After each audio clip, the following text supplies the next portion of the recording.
birds are chirping, the sun is shining, and you're listening to Breakfast with BLASI. Next up, some smooth jazz on your drive to unemployment. What the fuck?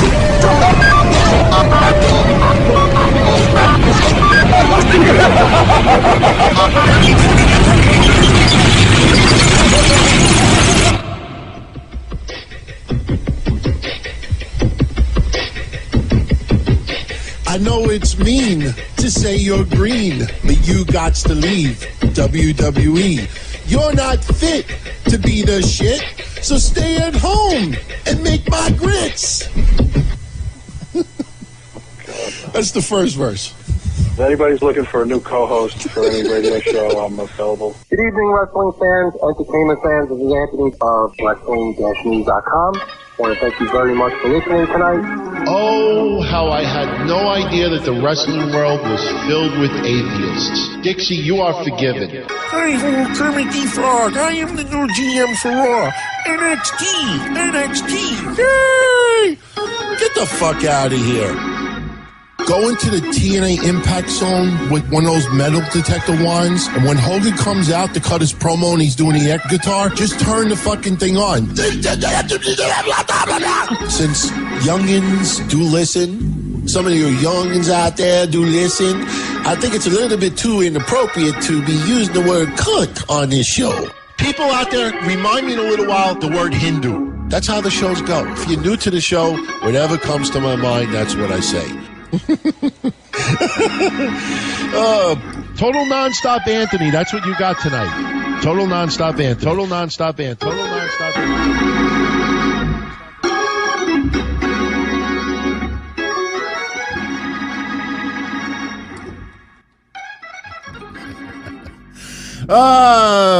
Good times. Good times. How's everybody doing? Good morning. I had such a hard time getting up this morning. I set my alarm for 8. I put the snooze bar on for 15 minutes, and I was like, nah, I got to get my ass out of bed. Breakfast with BLASI, the Breakfast with BLASI edition of the Don Tony Show. I'll tell you what's funny about this. I was going through my old intros, and yes, have times changed. Audio quality has changed. If you listen to that first part where it says, hi, this is Anthony of Wrestling-News.com, those are from the hotline days to show you how horrible the audio used to be. But if you're in a little bit of a retro frame of mind, I'm going to play one more intro right now that did not make the cut.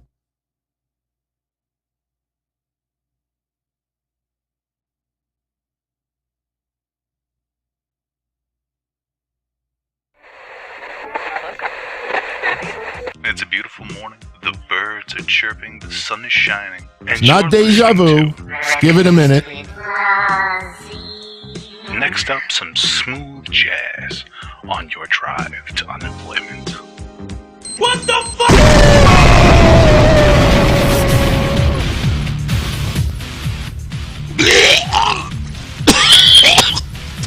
Matt Hardy. TNA debut. He's fat.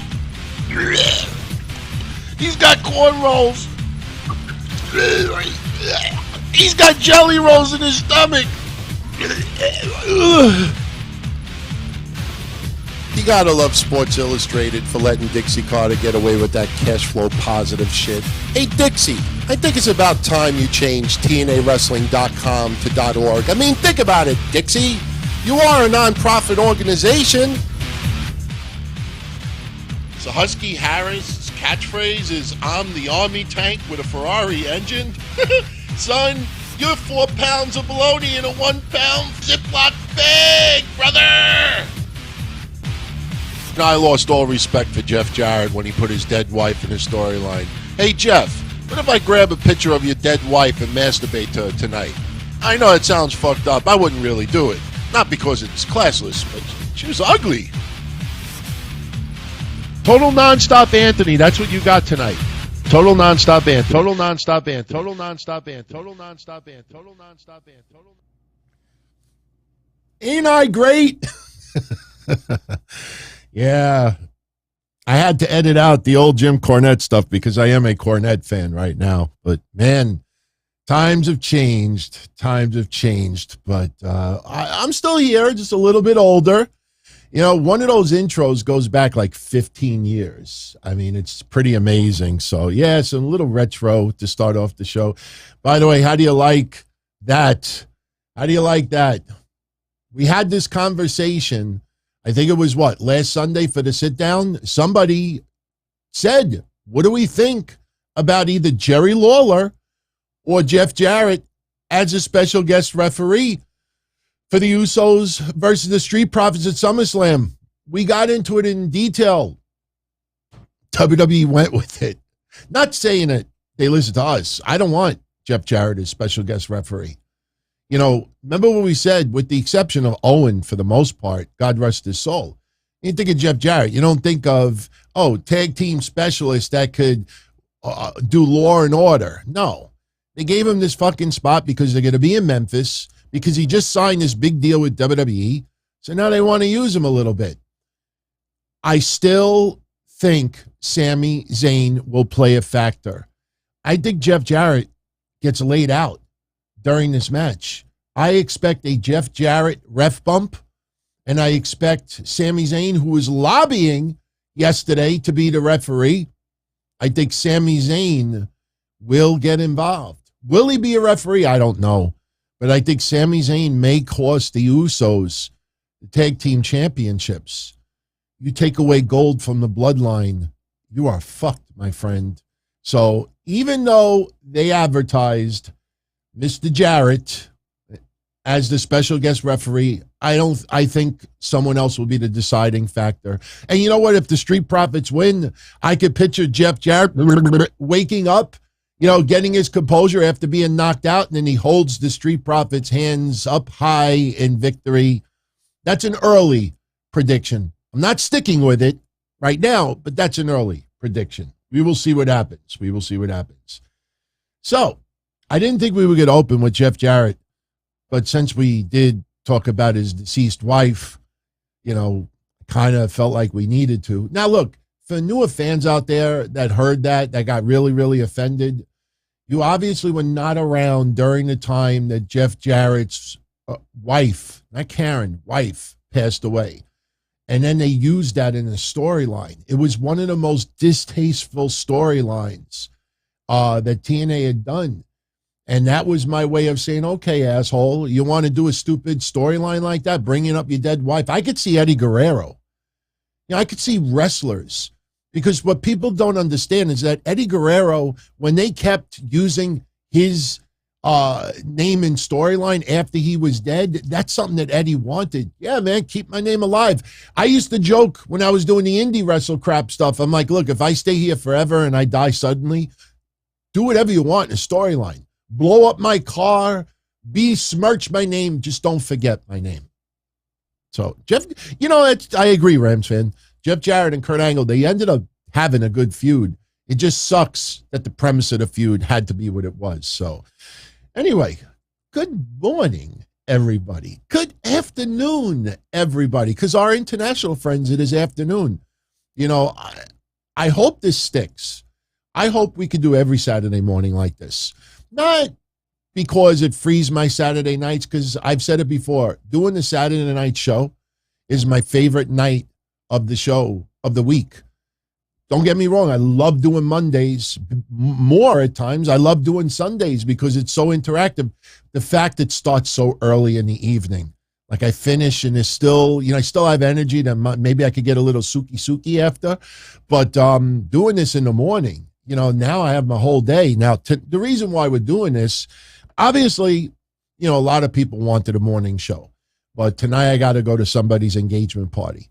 So doing this show this morning. Now, Ramsden brought up a good point. In 2 weeks, we got SummerSlam. Are we going to do a morning show that day? I think so. I think we will do predictions that morning. I think we'll do a little pre-show. Maybe we'll get in some important news. But now I want to get into some important news. Now, obviously, the two big topics that everybody is talking about is Sasha Banks and TV-14 Raw. Okay. Now, look, I opine. A lot of what I do here is opinion. Yes, I do get news. Yes, if you notice, on a weekly basis, I will throw some little news tidbits that you don't hear anywhere else. You know, I do have friends that I can go to and ask about certain things. You know, I see, exclusively, PW Insider reports that Santana will be out for 8 months. We fucking said that 3 weeks ago, 2 weeks ago. You know, he blew out his knee. He's done. He's done until 2023. You know, somebody on a deathbed could have figured it out. That's sausage. But we got to talk about Sasha, and we got to talk about TV-14, because I'm going to throw a curveball to a lot of you out there about both topics. Now, let's talk about Sasha first. Let's talk about the C2E2 appearance that's been announced. First weekend of August in Chicago, comic book convention. You know, obviously, if you follow Star Wars, the Mandalorian, every time I hear that word, I think of the Back to the Future car. Yeah. So, but anyway, you know, look, she was a integral character, and she's going to have a Hollywood career. So Sasha Banks is going to appear. Now, Sasha Banks, as we said a couple of days ago,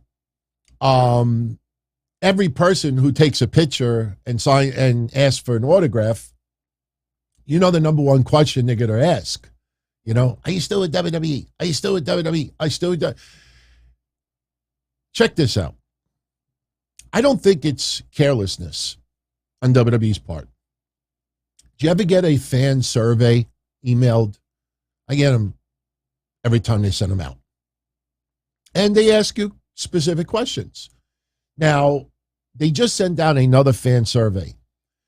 And understand something. Sasha and Naomi, several months ago. And when you look at somebody like Apollo Crews, he's now in NXT. He's not on Raw or SmackDown anymore. A fan survey that just was sent out, I think last night, Apollo Crews is not on that list. So I'm bringing up that point because he's now in NXT for about 5 weeks. So I don't want anybody to think that this list is set up where it might have been 3-4 months old and they just sent it out now. Now, what is this fan survey, you might ask? They asked everybody. They gave you a list of wrestlers, and they asked you to respond. And you select either one of my favorites, very good, fair, poor, or unfamiliar. You do not want to get the unfamiliar. Now, if you had somebody like Jackson Riker on this list, they have poor also. I guarantee he would probably get either the poor or the unfamiliar. Would you rather get poor or would you rather get unfamiliar? For me, I'd rather get poor. Because if I get unfamiliar, because you know Baron Corbin, King Corbin, Happy Corbin, Constable Corbin. Does anybody remember Constable Corbin? Motherfucker's got 4 different variations of his name already. Constable Corbin. I'm sure everybody's going to put poor on that list.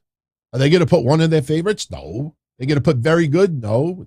Some people might be nice, might put fair. So, you know, some people, some douchebags are going to get poor. But I want to read you the names on this list. You might find it interesting.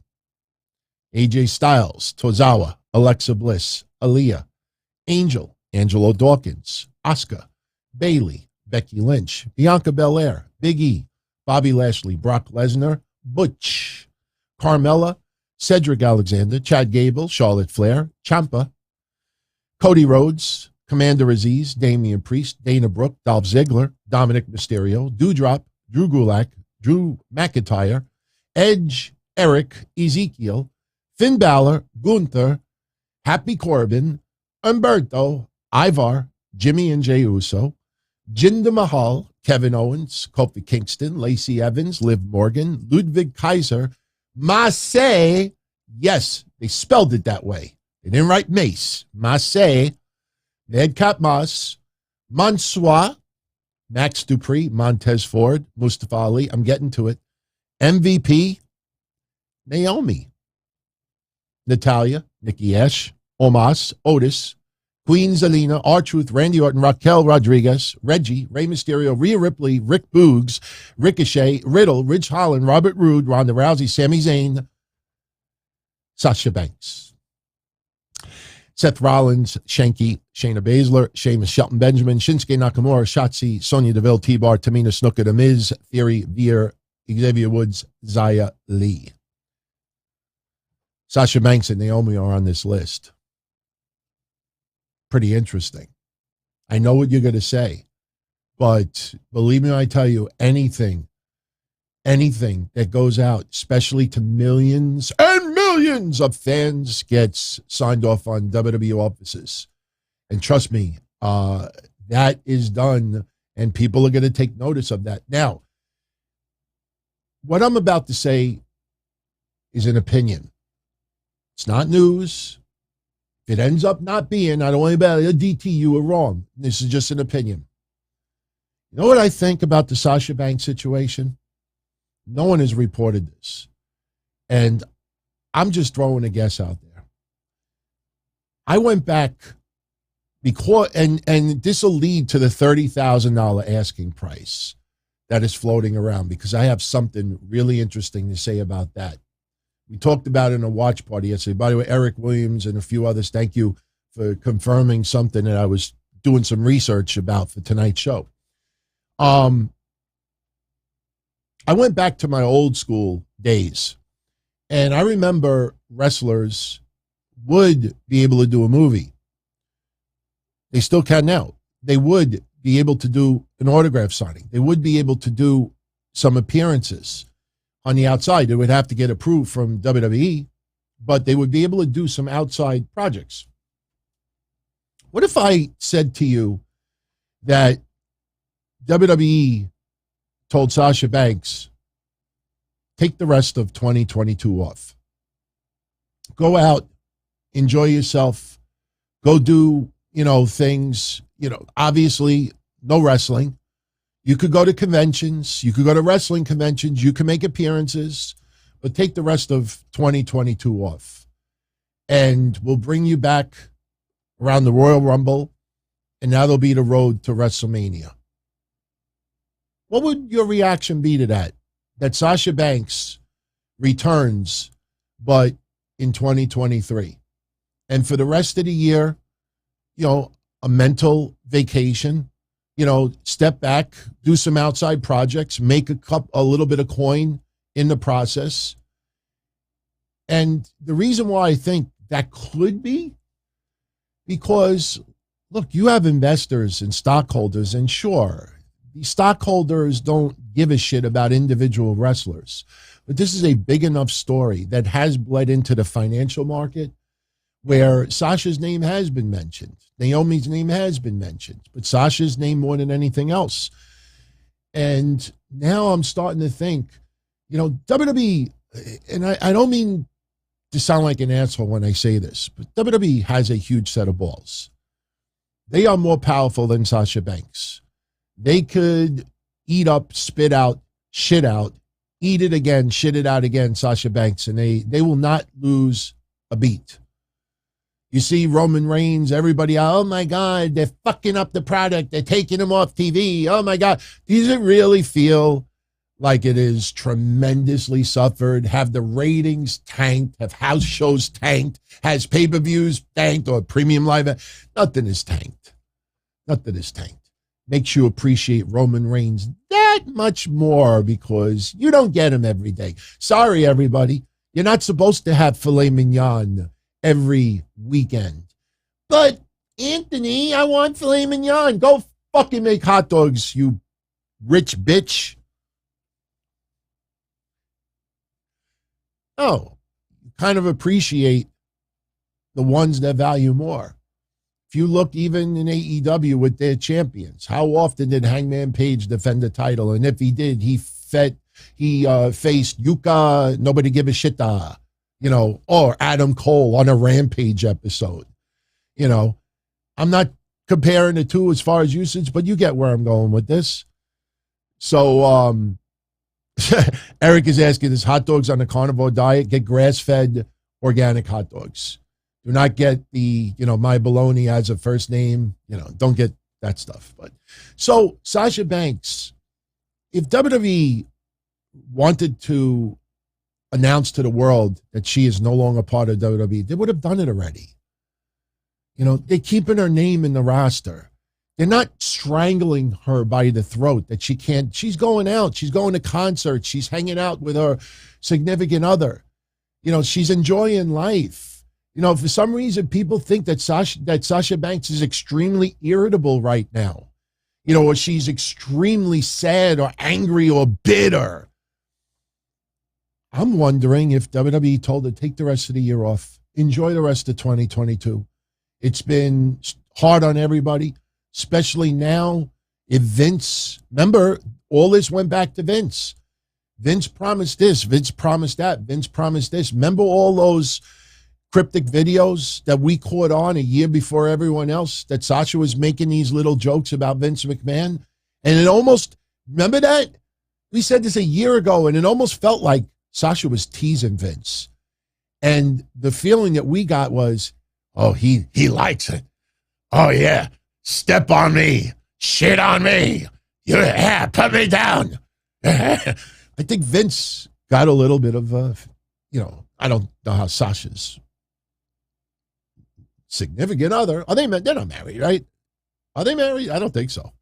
I don't remember anybody calling her Mr. Banks. I'm telling you, shit's been going on for a while. Now you got the rumors of Vince. We got something big to talk about with Vince a little bit. We started off joking around about it. Now it appears it may be happening. We're like, wow. So what do you guys think? Sasha Banks taking 2022 off, doing a little bit of here, doing a little bit of there, comes back for the Royal Rumble. I think it could happen. Sasha is married. Thank you, Eric. I never bothered to look at her marital status. So let me know what you think. Let me know what you think. Because by now let's realize that 3 weeks is C2E2. In 3 weeks, you're going to have phone footage of every fucking fan. Are you still with WWE? Did you quit WWE? Are you still with WWE? I'm really curious to see her responses, especially when someone divvies out $160 for a Polaroid and an autograph. Yeah. You want to take a picture with Sasha Banks, there is a, hugging fee, $90. Take a picture. Makes, remember Virgil in the New York City subways? Hey, you want to take a picture with me? And you take a picture. Okay, give me $5. That's kind of chump change compared to $90. You want to take a picture with Sasha Banks. If you want an autograph from Sasha Banks, you pay $70. And I don't know if they're going to be customized. But if you want the two, I don't know. I didn't see any discount. So you're going to pay in excess of $150 to take a picture and get an autograph. Now, it makes the autographs that we do on the watch party seem a little more valuable. I got like 60 Sasha Banks autographs sitting inside to give away. So maybe we'll do a Sasha Banks autograph orgy one day and just give them all away. But I think Sasha Banks, maybe she's back at the end of 2022. Steve Joseph, and thank you everybody who sent questions and super chats. We will definitely put some time aside for that. But since this is on the topic, I will be more than happy to answer this now. Steve Joseph with the 2 spot. When do I think Naomi will be back? I think Naomi will be back very, very soon.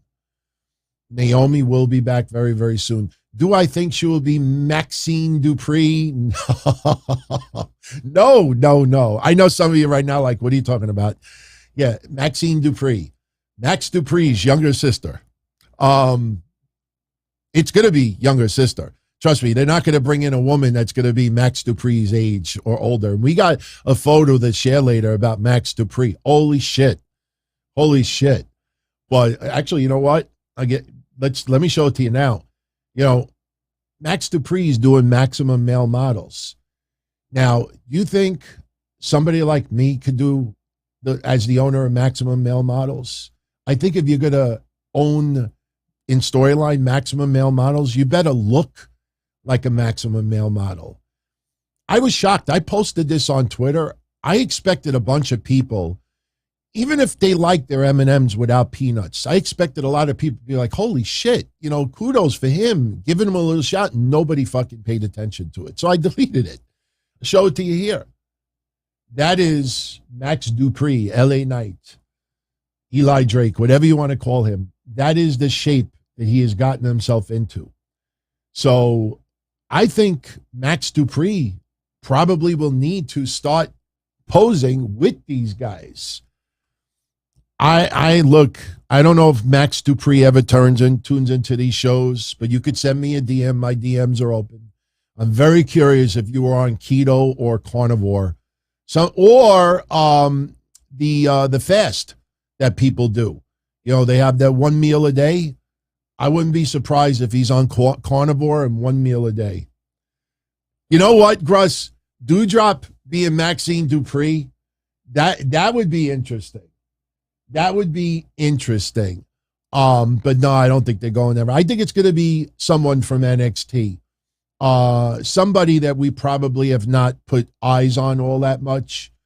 Then again, it could just be somebody like a one-off. It could be a woman that was like in the group with Lashley. Some of the women that used to come out in Lashley's posse with MVP. Remember the MVP Lounge? A couple of those women were shown on NXT this week with Carmelo Hayes and Trick Williams. That one Spanish girl with the big bazoombas, she's featured quite a bit. So, but no, I think Naomi will be back very, very soon. I don't think Naomi takes the rest of the year off. The interesting thing is, does she come back as a heel? There is a lot of buzz going around that she may come back and attack Liv Morgan. First, they want Liv Morgan to go through Lacey Evans, and we'll get into quickly some SmackDown results in a little bit. But one last thing about Sasha Banks before we move on. The word going around is that Sasha Banks is asking for $30,000 to make an appearance, autograph signing, convention, whatever you want to charge. And a lot of people are like, wow, that is selfish. That is crazy. Who the fuck does she think she is? I got news for you. That price is not as bad as you think it is. I was telling a story yesterday on the watch party. Back, I think it was 2007. Pretty sure it was 2007. You all might remember some growing up Don Tony stories where I picked up Daphne from the airport. And by the way, God rest her soul, tomorrow is her birthday. So I will definitely spend a few moments on Daphne tomorrow.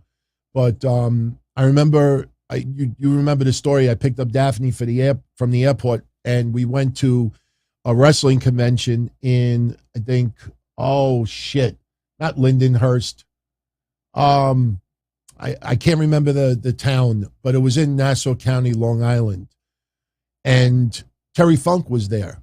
And you'll remember this story because I remember when I told you that when I went and shook Terry Funk's hands one more time, I shook his hand, his arthritis had gotten so bad, I thought I was holding like Andre the Giant's hands. They were so swollen, and you saw his bones were, if you think of Shawn Michaels' lazy eye, or was it Robert Gibson, just picture that with fingers. Like one is like this and the other one's like this, and they're like all crooked.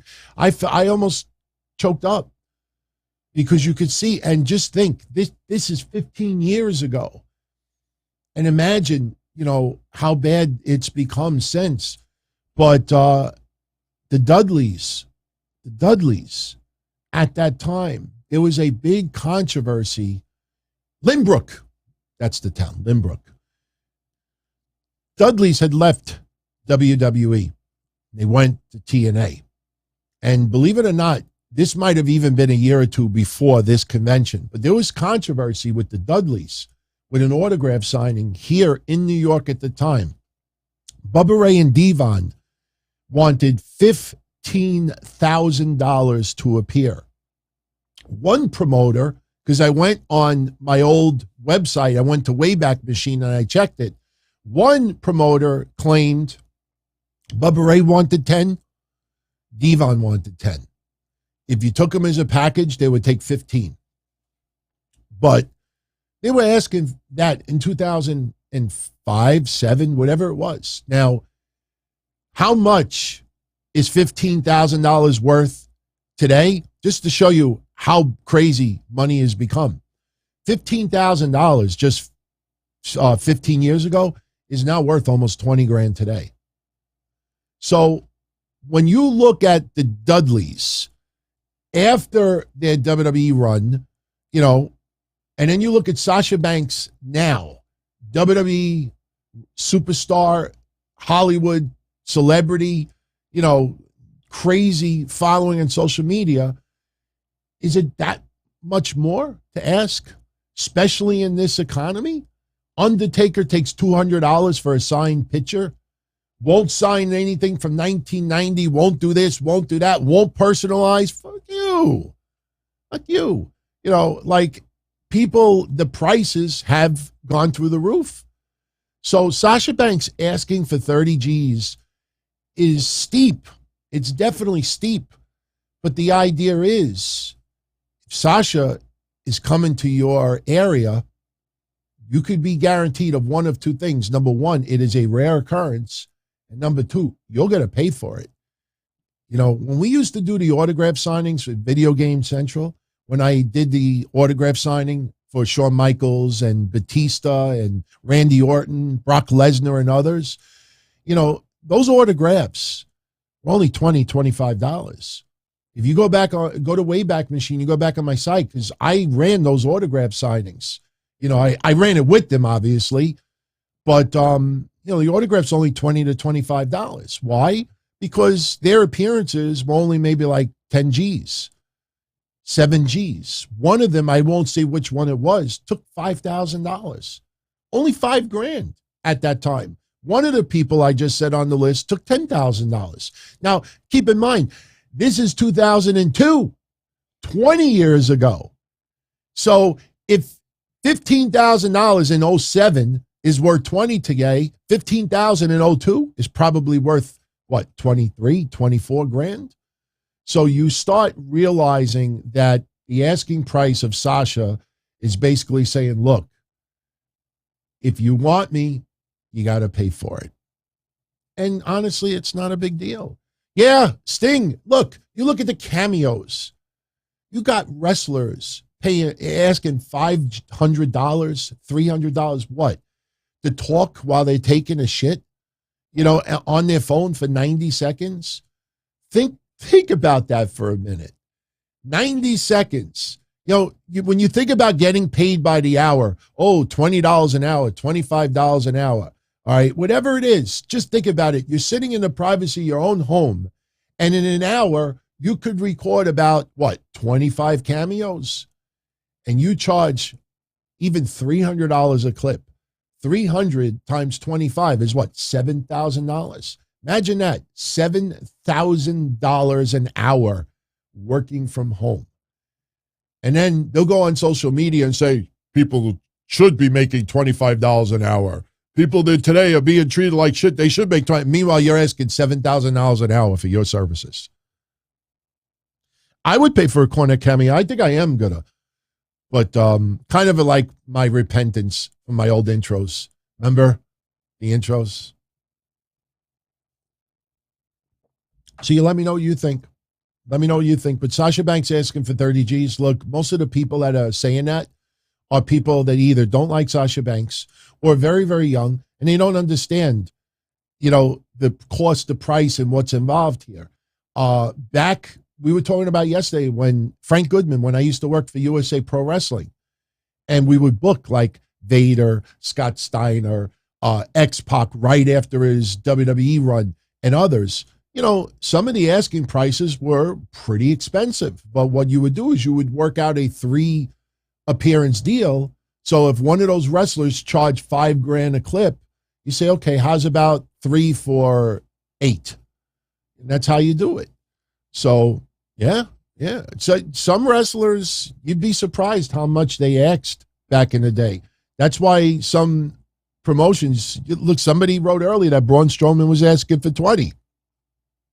I think that asking price has gone down a little bit, but Braun Strowman, that's his way of saying, like, look, you know, if you really want me to work your show, you're going to have to pay for it.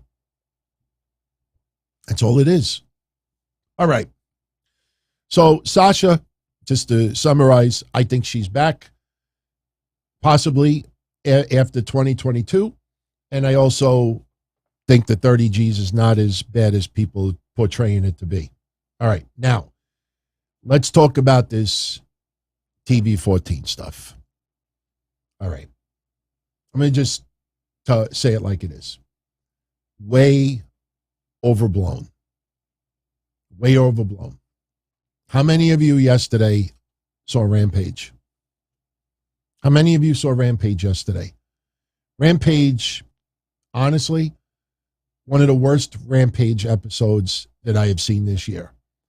And I have been very, very complimentary towards Rampage. There were some weeks that I thought Rampage was better than SmackDown.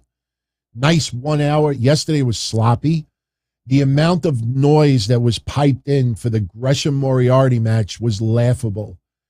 If you go back and look, for the diehard AEW fans out there, I'm not trying to make fun of AEW. I am a fan and a supporter, but I tell it like it is. That was fucking awful yesterday. And just the overall night was just a hot mess. Here's my point. Yesterday's Rampage rating was TV-14. Tell me what was so TV-14 about it? What was it? What was it? Did we get a lot of expletives yesterday? You know, once in a while we get, Tony, cut this shit. What did we have blood yesterday? Crazy blood? Did we have over the top crazy violent? No. It was TV-14. Tell me what was TV-14 about it yesterday. Here's the thing.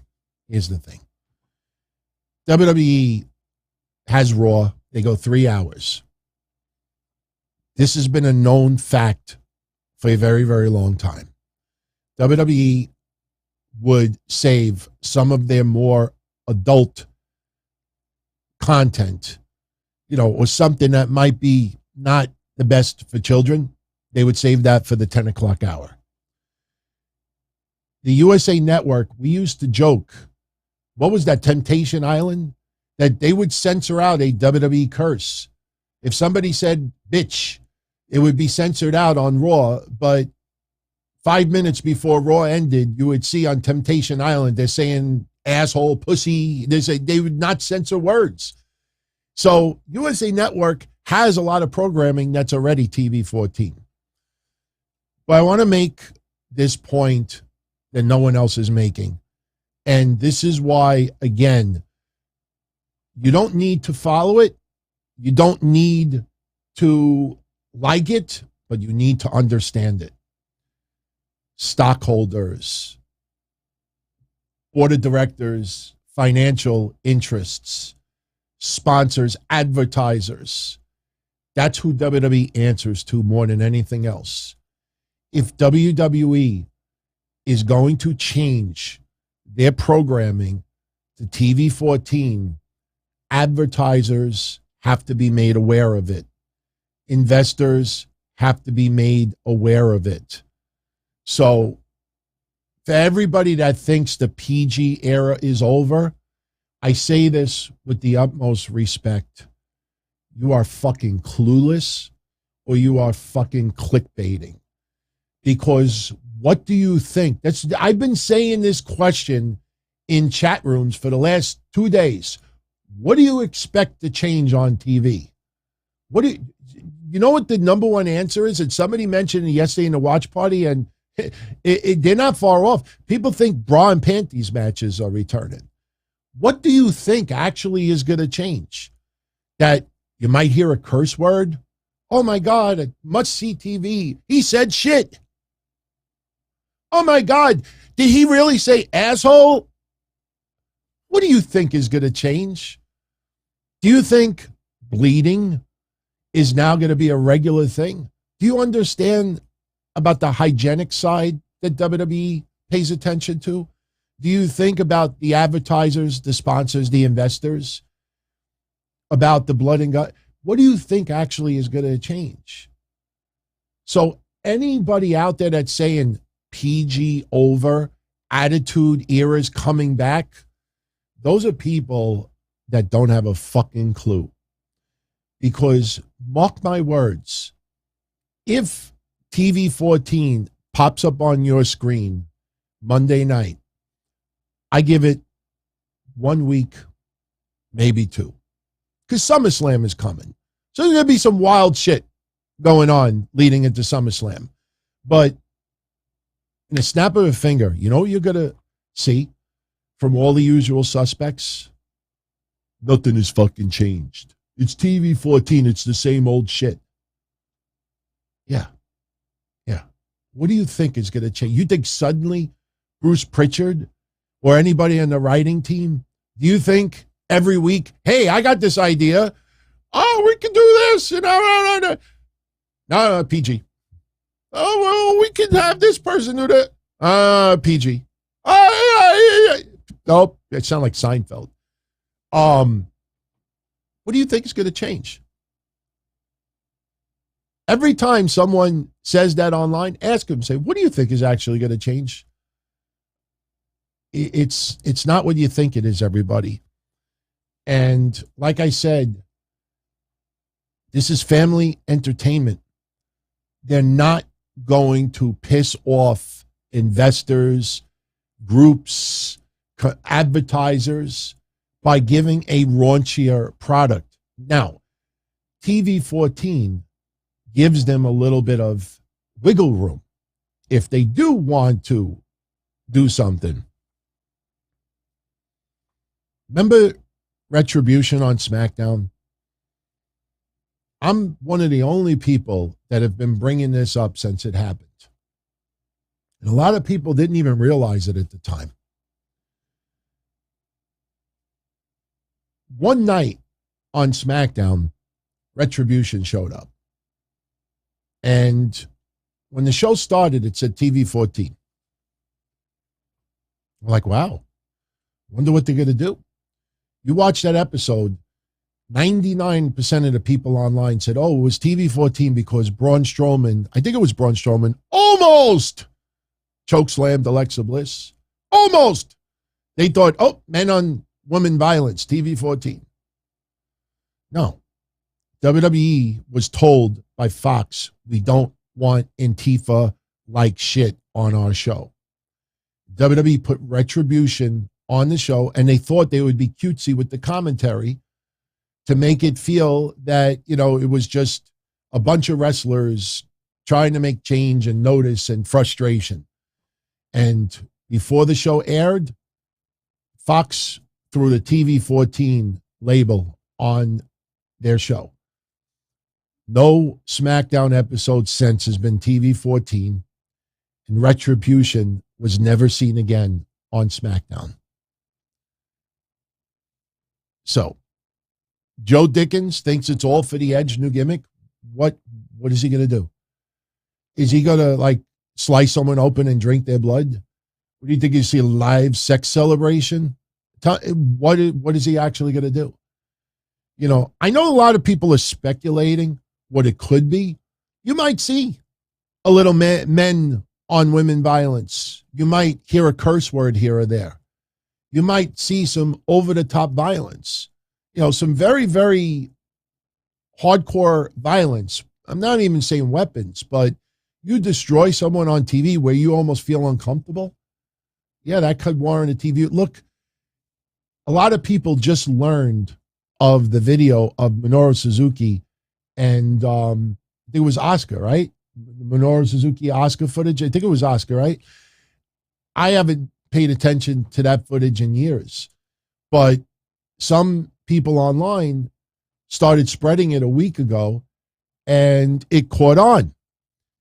And if you watch that footage from Japan, it's very disturbing. I mean, Minoru Suzuki just totally beat the fuck out of Asuka.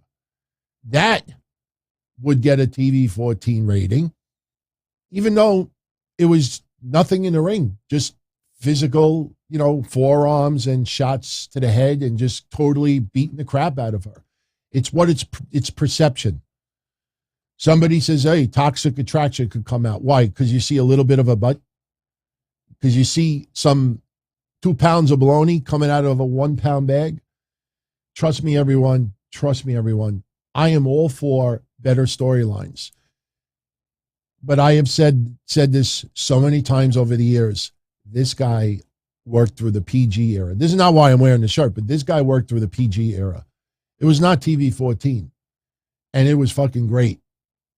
PG and TV-14. TV-14 does not guarantee a better product.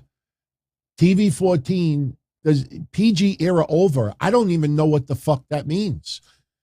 So believe me when I tell you, everyone, even Pat McAfee, brought it up yesterday because Pat McAfee cutting his promo, he's on the pulse of what everybody's talking about. So he'll throw words out there to try to garner a reaction. He's been doing that. He does that about other things as well. He knows what the deal is. But listen, everyone, I'm telling you, for everyone out there that thinks suddenly we're going to get raunchy shit back there, or suddenly we're going to get, extremely hardcore violence, or you're going to get, lots of expletives, or you're not. I'm not trying to ruin anyone's hope, but understand the business side of WWE. They'd have lots of splaining to do. So what this does is it gives WWE wiggle room to do a little more. If they want, to go a little bit further with something, they can. It's almost like you go to a place and, I'm trying to think of a really good example, but you do something, you go somewhere, and the guidelines, like you have to stay within this area. If you choose anything. All right, you got to stay within this area. You can't do this, you can't do this, you can't do this, you can't do this. So now it's like, all right, you could do this and you could do this. It doesn't mean you can or you will, but that if you decide to do something a little bit further, you're not worried about what the rating is going to be. That's all it is. That's all it is. It's USA Network. If WWE was, and I'll leave you with this, WWE was changing their mindset about going TV-14. Why is it not happening on SmackDown? And don't give me, oh, well, it's free. It's free TV. It's Fox. It's the syndicated. No. If WWE is going to be TV-14, it's TV-14. We thought, remember Raw Underground? We felt like Raw Underground was TV-14 because of the rawness of it and the fighting and this and that. It felt like a little bit of, but it wasn't. It's all about perception, everybody. It's all about perception. If WWE was going to get rid of PG programming and go back to Attitude Era you'd have a lot of meetings. You'd have to make it public. You'd have to explain what you're going to do. And one other thing. Very important also. Pay attention on Monday if they show the TV-14 rating. Pay attention to the letters that are underneath the TV-14. V, L, whatever you want. Pay attention to those letters. Because if you see V and nothing else, then the TV-14 is related to violence. If you see the letter L, then there could be some strong language.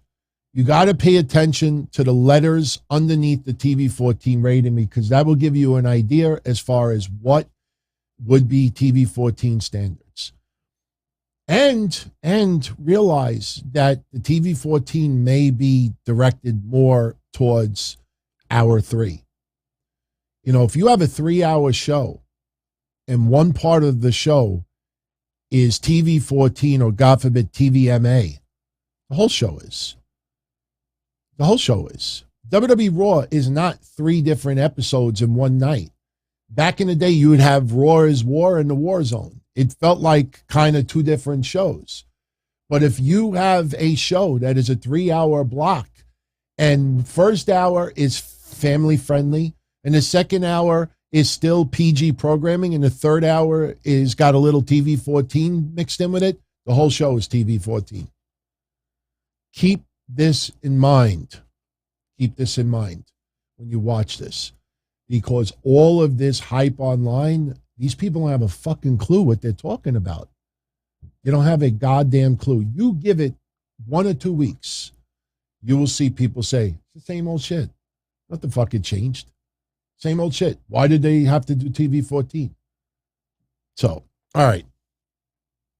Let's get into this quickly. We don't need to spend a lot of time about it. All right. Vince McMahon. You're retired. We were joking last week about the internet wrestling community that despises Vince McMahon. They will not accept a retirement.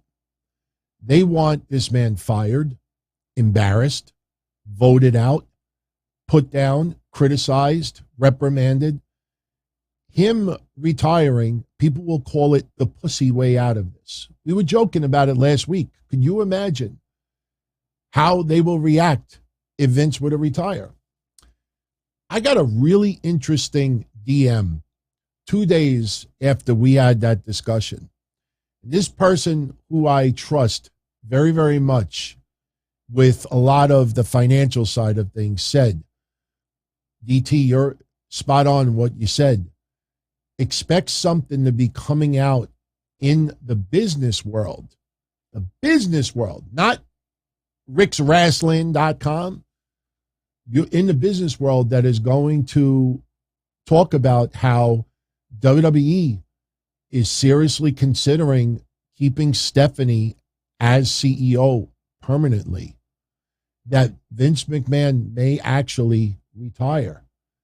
And that is something that I don't know how that sits well as far as, you know, just the internet wrestling community as a whole. You know, there's a lot of Phil Mushnick and others, people outside of wrestling that want to see this guy crucified. They don't care that he's 80, close to 80. They want this man at some point to pay for his sins and not be a storyline. You know, Linda got out of the wheelchair many years ago. Wrestlers, women, divas kicked Vince in the balls over the years. And that's all storyline perceived, even though a lot of it was based on reality. No, they want a legitimate kick in the balls. So get prepared for it. If Vince McMahon retires as CEO, keeps his stock, and is a contributor to creative, maybe not the head of creative, but Vince is still got power in creative, you will realize that not much would have changed. That's why the stock market, look, you see a $2 drop, you know, keep in mind, the stock right now is like $60 a share, $62 a share. Over the last 12 months, the stock was as low as $45 a share. So the WWE stock is doing a damn good job, regardless of what people are trying to portray. People in the financial world, they see the writing on the wall with Vince McMahon. They see his age. They see some of his actions. You know, they know, you know, when you follow Vince McMahon in wrestling over the years, you know what you get. What you see is what you get. There is no magic bullet that is going to come out that we never knew about Vince McMahon, that people will be shocked to shit. Paying out money to women, is that really a surprise? You know, NDAs, especially in the business world, the corporate world, the billion-dollar world, is that a surprise? No. So be prepared that this is going to come out. And when it does, It's like those two guys that were on Busted Open Radio last week that are involved in the Wall Street Journal. You're kind of surprised how this is not getting a lot of press. Oh, what did you want? Dark Side of the Ring coverage? You know, these people are doing this shit for hits, views, and likes. Well, why is this not catching on? Well, you fucking don't know Vince. Not justifying it. I don't like what he did. I wouldn't want my father to be like that. I don't think I would want to be like that. But I'll say one other thing. And I'll keep saying it. Christy Hemme. When the allegation first came out about paying $7.5 million, a lot of people jumped the gun and said Christy Hemme. And I thought that was fucked up. Because if you truly respect Christy Hemme and you think she's a victim and, you know, she was manipulating this and that, why put all this attention on her when you're not sure if it's even her? But something has transpired over the last 3 weeks. What has transpired? Nothing. TT, what the fuck are you talking about? I know it's early, but it's not that early. I'll repeat what I said on the sit down last week. If I'm Christy Hemme and I have the whole world claiming that I gave Vince McMahon a blowjob and I turned down Vince's advances and then I got buried and fired, and everybody and their mother is talking about me saying that I did this and this happened to me, and it wasn't, I would be on social media 5 minutes later. Oh, hold on. Hold the horses, everybody. Don't put my name in this. I have nothing to do with it. Leave me out of this. I appreciate it, but no, it's not me. She hasn't said a word. Why would you want your name tied to Vince McMahon, oral sex, and other stuff if it wasn't you? Why wouldn't you immediately go out there? You know, I laugh when people like, well, her publicist might be leaving. What do you think? These people like are robots? You think she's not like home right now in a condo looking outside saying, should I go in the pool today? Oh, I got to go pay bills. Oh, ham's on sale. Let me go buy some ham and cheese. What do you think that these people do that's so different than anyone else? You click on social media. Why is my name trending? Him? I'd be on there in a second. Hey, everyone. No, it's not me. Move on. She didn't do that. So now I'm left with two things. She didn't take her name out of it. And the second thing is, 13 years later, right before Vince McMahon does big deals with Saudi Arabia and Fox and everything else, or right at the time all this shit was going down, 13 years later, you show up with a lawyer. Hey, Vince, you're going to break that fucking bank. You're going to give me what I want. Give me what I need. I'll even spit on you as I say that. Like Batista. Remember when Batista did it? It rained all over the camera. Give me what I want. Give me what I need.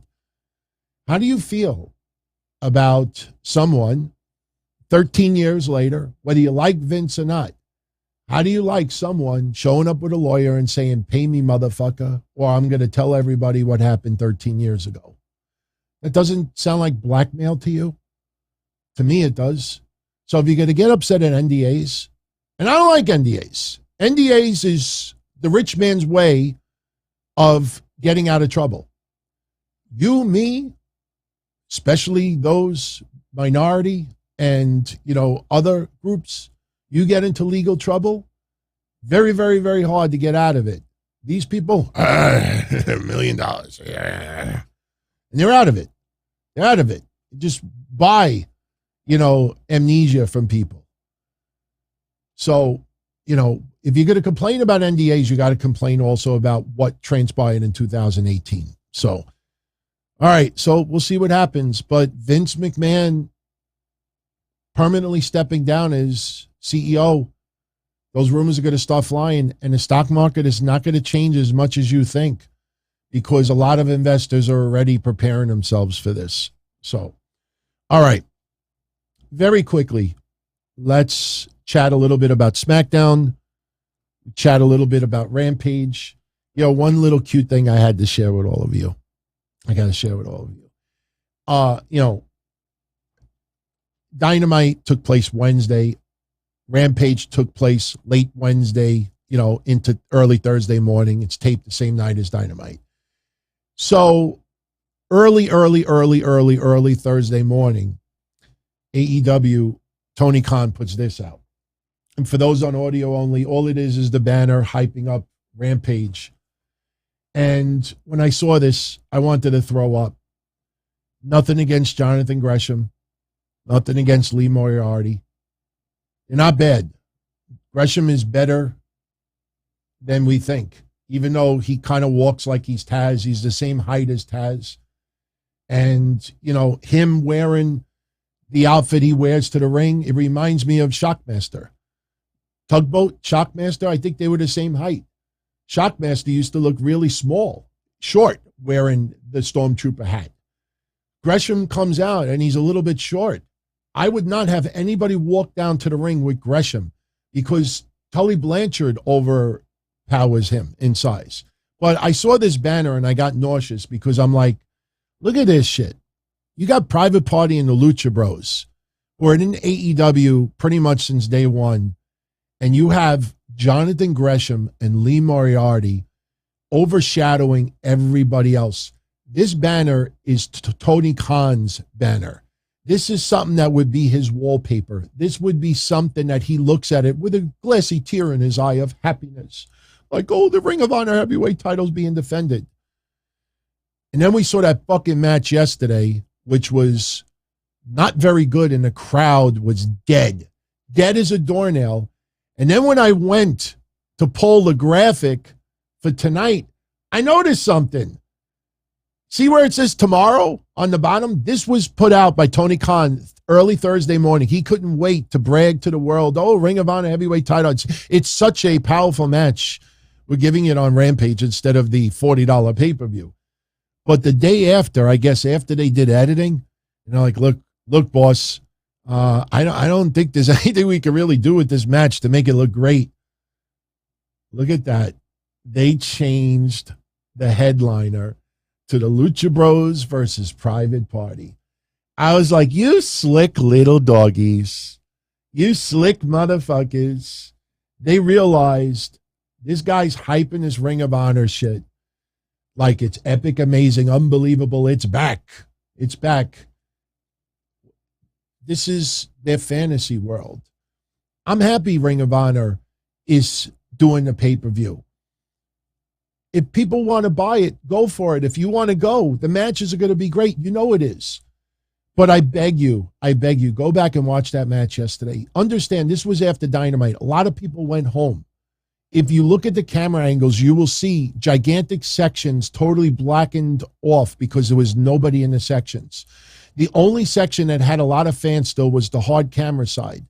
And we're hearing clapping. We're hearing woos with chops. And you look at the crowd, I swear I will never do another show again. We watched every camera angle, and for every 20 people, you had one person who might have been clapping. They piped in so much noise during that match. That match is truly what Ring of Honor is amongst mainstream wrestling. That's what it is amongst mainstream wrestling. When you get the pay-per-view, it's 5,000 seat building, 4,000 seat building. It's not a 20,000 seat building. It's $39.99, $15 less than AEW. You're starting to see that Ring of Honor is pretty much a niche deal. This is for the people who are hardcore Ring of Honor fans that want to still see the product out there. But again, you could have Mercedes Martinez parade her title.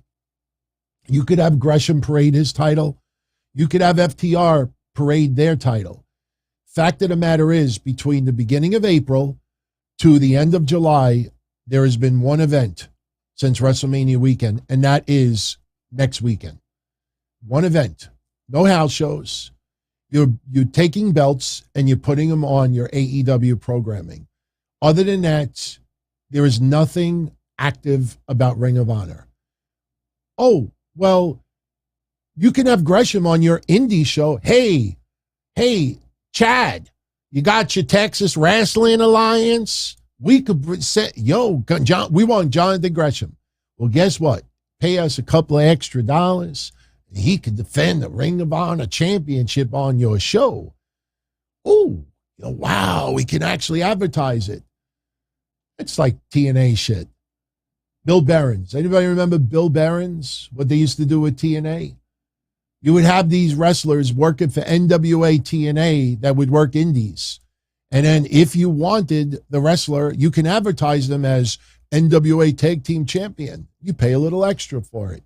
What Tony Khan is doing right now towards Ring of Honor is the same thing that Bill Behrens and TNA used to do 15 plus years ago. The difference is TNA was doing a show every week. Ring of Honor is not. Outside of this pay, what's next after this pay-per-view? Oh, they're coming back in November. No, that's not an active promotion. That is someone who has bought the promotion and is using the titles every week. Like I said, WWE could start parading out the WCW championships. It would look ridiculous now because everybody is 20 years older. But you tell me what the difference is. There is no difference. They could bring back Evolve. You could have on NXT next week. That's the Evolve champion. You would have every WWE hater go on social media and say, Evolve? Sapolsky's fine. That company's closed. Evolve. You'd see the difference right away. So, match results from yesterday, and we prefer to use this banner. We had the House of Black over the Dark Order. Okay match. Julie Hart, I agree with everyone that said it yesterday. Julie Hart should be dyeing her hair black. She should not be in her car posing in front of, Shake Shack and look, everybody, I got a little shake on my shack. Act like you're a fucking member of the House of Black.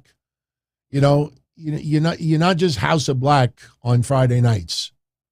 Just saying. And by the way, what happened to the Varsity Blondes? Where is their bitterness? Why aren't they going after the House of Black? Look what you did to Julie. You poisoned her brain. But they did nothing. They did nothing. After the match is over, Darby Allin shows up because, remember, Darby got attacked by Brody King at an autograph signing last week, so that's to set up their next feud. And then we see Sting and Malachi Black having a stare down, which was kind of funny because Sting and Darby Allin, Sting and Malachi Black. Malachi is standing in front of the heel exit entrance. Sting is on the opposite side. And they're both just staring at each other. And then they tease that they're going to walk into the back. And then they stop and look at each other again. And it looked like, if you've ever been to a baseball game or a casino and you're standing outside the public bathroom area and it has the two entrances, but all the toilets are full. And then one toilet opens up and you're just staring at each other you go. And then you both try to go and then you stop and you look at each other again. They look like they were waiting to use the toilet to take a piss yesterday. Global Force Wrestling is not a good comparison, Gruss, only because Global Force Wrestling actually was doing house shows. They were doing baseball stadiums. They were only drawing $110.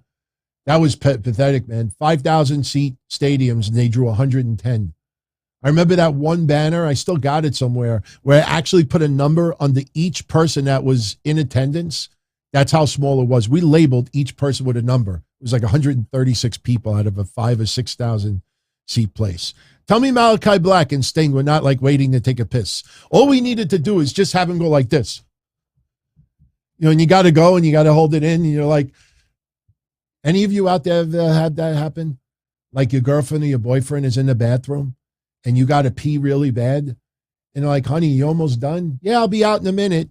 And then you hear texting and you. All right. I'm kind of awake now. How long we gone? 70 minutes? All right. We're going to go 90 minutes today. So we still got about 20 minutes left. All right. Miro cutting a promo on the House of Black. Should I let the pagans take me or should I rip off their heads and tear out their spines? If you don't show up on TV soon and start attacking people, you're going to be like Aleister Black in the hotel room back on Raw. He cuts great promos. I want the Redeemer on TV. I don't want him on TV once a month. Every week, should I beat up the pagans? Or should I stay in this hotel room and cut promos every week? No difference. No difference. Jonathan Gresham over Lee Moriarty. Crowd was fucking dead for this shit. Brian Cage, ringside was cool to see. That's what they had lined up for him. Look, it's always great to see Tully Blanchard. But after Lee Moriarty loses, Stokely Hathaway kind of like offers his managerial services for Lee Moriarty. Oh, that's so nice. So nice. What else do we have? Oh, Statlander. Let me enlarge this for people. Statlander and Athena over Charlotte and Robin Renegade. Kiera Hogan. Did Kiera Hogan take a dive yesterday? It looked like when she ran down to the ring, she fell. I don't know if that happened. I mean, I wasn't paying extremely close attention, but I honestly thought she took a dive when she was walking down the ramp or running down the rampway. They're teasing Statlander and Athena versus Kiera Hogan. And, then again, interim baddie might get involved with that as well. Athena, in my opinion, they have done an awful job with. I mean, what are they doing? They're setting up ultimately a match between Athena and Jade Cargill. And then you realize, oh my God, Athena's been in the company for 2 months already. And what the fuck have they actually done? The Gun Club explained their actions as if nobody could understand. Acclaim come out and basically leave them laying.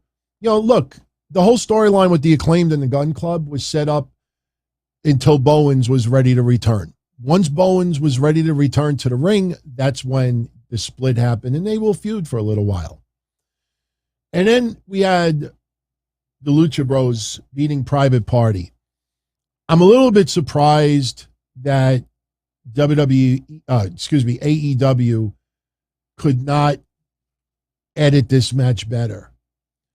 Not only was this a hot mess, but you had some really bad spots. You had one point where Penta just fell off the top rope, a la Indy Hartwell from NXT Tuesday. Ray Phoenix with his finisher, that shit's scary. And even yesterday, when we were in a watch party, quite a few of you were like holding your breath because, this is obviously art. They are very, very talented. Their work is spectacular, but Ray Phoenix is a little bit reckless. And my God, Mark Quinn, Isaiah, you could have their head 1 inch lower, and that could have been a serious injury. It's too close for comfort. Too close for comfort. They really got to dial some of this shit back. It's the Crash TV is fine and everything, but people are getting numb to it. I mentioned this the other day. I want to say, I'll see if I could pull the graphic up really quickly, but it is very telling. And it has to do with SummerSlam. Yeah, I found it. Okay, I found it. I brought this up a couple of days ago, and I wanted to show it to you. Somebody made a graphic for SummerSlam. And, I still think, because Rey Mysterio, his 20th anniversary, which we talked about a while ago, they are going to celebrate it. And it's going to be July, I think, 25th. I'm wondering if Edge makes a return and Edge teams up with Rey Mysterio against Damian Priest and Finn Balor at SummerSlam. I'm wondering if that possibly happens. Rey and Edge have a history. Edge makes his return. Rey, obviously, they're still keeping the storyline with Judgment Day around. Now we got to wonder what's going to happen with Dominic Mysterio. Would Dominic Mysterio fit in well with Judgment Day? I don't know, but I have an open mind to anything. But somebody posted this graphic, and the person that posted it is a hardcore AEW fan. I want you to see this. Great work, by the way. The Fiend and Edge versus the Judgment Day in a street fight. Now, with all due respect, as crazy as the Fiend was with fire and everything, I don't see the Fiend doing a street fight. I don't see Finn Balor working street fight rules. Damian Priest, certainly not. Tell me where this even makes sense. But that's the mindset. That's the mindset of now AEW. Everything's got to be a street fight. Everything has got to be throw the rules out the window. Of course, Edge wants to get revenge on Judgment Day. But trust me when I tell you, when Edge starts explaining himself, he doesn't have a fan base. He turned on the fans. He's going to come back as technically a loner. But if he comes to the aid of Rey Mysterio, everybody pops. All is forgiven. Edge don't even need to make an explanation. But Edge, you know, this is an awakening for him. So Edge is going to turn. He's not going to, you know, feel abandoned, disappointed. This is the greatest thing that could have happened to me. He awoke from this, and you unleashed an Edge that you did not want to see happen. But the idea of a street fight, that's the mentality. What do you think with Athena and Chris Statlander and Kiera Hogan, Jake Cargill? They're going to want a street fight because everything looks better when you use tables and chairs and you don't have the referee. We watched yesterday. It was so funny. We watched the referee in AEW, and you know, you see all, you know, the people hitting the ring, and you know, no even an attempt to like get somebody and just like watching like a fan. So SmackDown yesterday, once again, they teased this. Now you realize what we talked about 2 weeks ago. The WWE is just taking the scenic route, and they're turning this into a 3-week saga where it could have been answered in one. The storyline is that Sheamus is afraid of taking on Drew McIntyre. So last week, Sheamus unleashes Butch in a failed outcome. This week, he unleashes Ridge Holland in a failed outcome. So now, either next week or the week after, they're going to have to face each other. And we'll probably get Adam Pearce that says, look, if you two guys don't face each other, neither of you will be at Clash of the Castle. So this is a 1-week storyline that's been stretched into 3 or 4. We got SummerSlam. Does Drew McIntyre and Sheamus fight at SummerSlam with the winner going on to Clash at the Castle? That could be. That could be. I'm still holding out hope of what we talked about a couple of weeks ago, that Gunther is going to end that pay-per-view streak of the IC title not being defended on a pay-per-view. It's a couple of years now. Gunther versus Shinsuke Nakamura, a lot of people believe will happen at SummerSlam. Next week, it'll be Ludwig Kaiser once again taking on Shinsuke. And if Ludwig Kaiser loses, yesterday Gunther chopped Ludwig Kaiser again. And yeah, the came out of this, shout out to Zyla, the memes that came out of that. I looked at that and I'm like, yeah, that's the look of all of you if I accidentally start a live stream and I don't have a t-shirt on. That's how all of you would look at me. Not in an erotic way. You'd be like, oh my God. Oh my God, he has more rolls than a bakery. So that's what they hyped up yesterday. So Pat McAfee comes out to open the show, hyping up SmackDown, teases a little TV-14. He apologizes for the fans for 2 hours of Corey Graves last week. Bum-ass Corbin being on commentary. And this is to hype up their match for SummerSlam. Liv beating Natty in a championship contenders match. I thought we might see a little something with Ronda Rousey and her yesterday. The New Day, I don't even know what to say about this. The New Day coming out mocking the Viking Raiders. The new raid, it was awful. The Viking Raiders come out and they sound like they're like on AEW Dark. And I'm not throwing a shot at AEW Dark. They come off as guys that are not even like legitimate stars. You know, they're talking like 5-year-olds. And then the funny thing, which we talked about last week, after Shanky and Jinder lost to the Viking Raiders, they disappeared. New Day came out and got destroyed by the Viking Raiders. And when it went down, we said last week, like, where's Jinder and Shanky? They disappeared. Well, yesterday, they suddenly appeared. And they went at it with the Viking Raiders. Ultimately, the Viking Raiders went out of Dodge, the vicious Viking Raiders. And then they're now teasing Jinder turning babyface. I know one of you said that last week, asking me, do I think they're going to turn babyface? I don't know. All I know is that I had 3MB vibes yesterday with Jinder. When Shanky was dancing, I look at WWE social media and they're like, come on, Jinder, you know you want to. And I just had like weird flashbacks of this like 50-year-old fatty when I was like 22 at the bar. And she was like, you know you want to. Like, you think of every little thing. Like, you know, you have some food. You just cook this beautiful, beautiful food and you accidentally drop it on the floor. And you pick it up within 5 seconds, you put it on the plate and no one is looking and you're looking down and your inner stomach is saying, you know you want to. Like, you think about every little thing. Like, you're on a diet, you're on keto, you open the fridge, and because your significant other is not on keto, you're looking, there's this really giant like pretzel just hanging out. Why it would be in the refrigerator, I don't know. But it's got like gooey cheese all over it, a lot of salt. You're looking at it and it's saying back to you, you know you want to. It's like Jinder with this little smirk. And we even said yesterday, like, okay, here comes this smirk. And he's like, awful. Jinder is going to turn into 3MB all over again.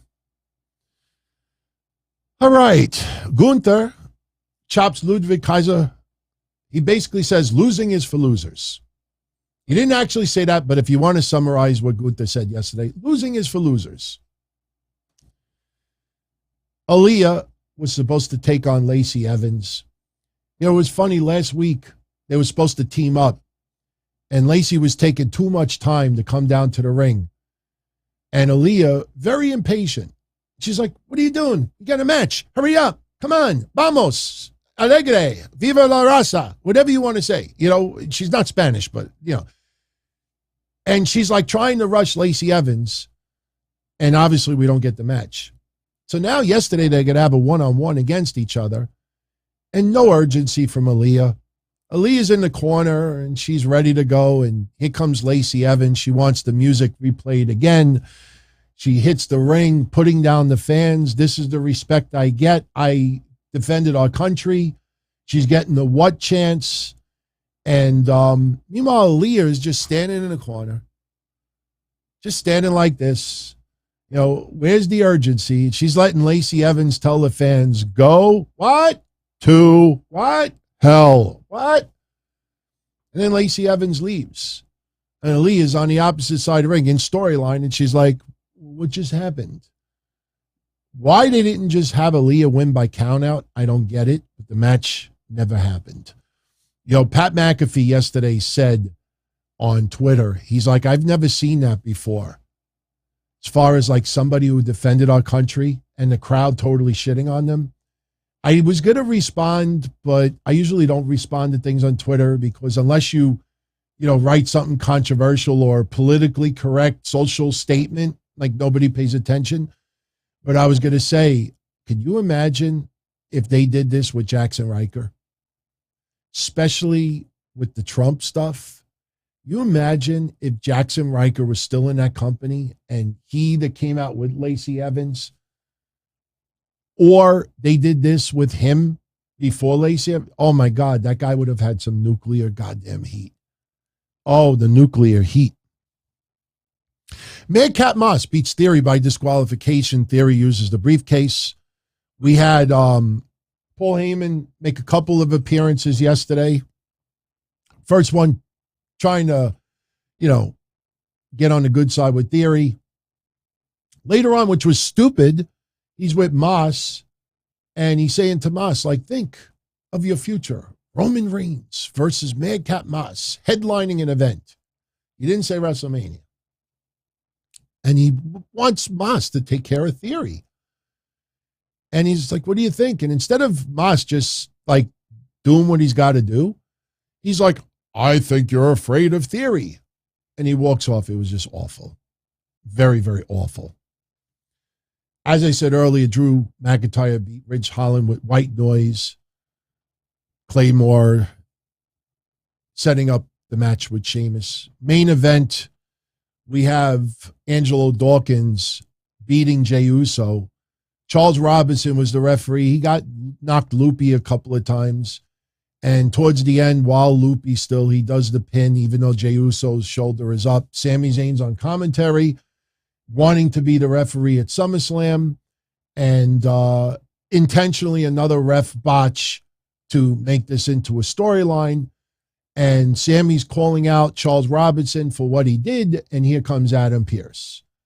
That we need a special guest referee for the Usos versus the Street Profits at SummerSlam, and it's going to be Jeff Jarrett. I don't like it.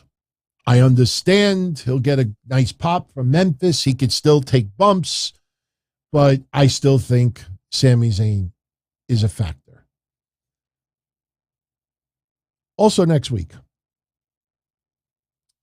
the Maximum Male Models return. They're going to present to us their 2022 beachwear collection. Expect a surfboard. Expect a beach ball, a rainbow-colored beach ball, because they're going to make it nice white colors, yellow, red, just like real summery colors. You'll see a little green. We will see towels, maybe teasing a little suntan lotion squirt, not like Orlando Jordan style. Just think that in TNA, you know what I'm talking about. But we get a surprise next week. Maxine with 2 X's.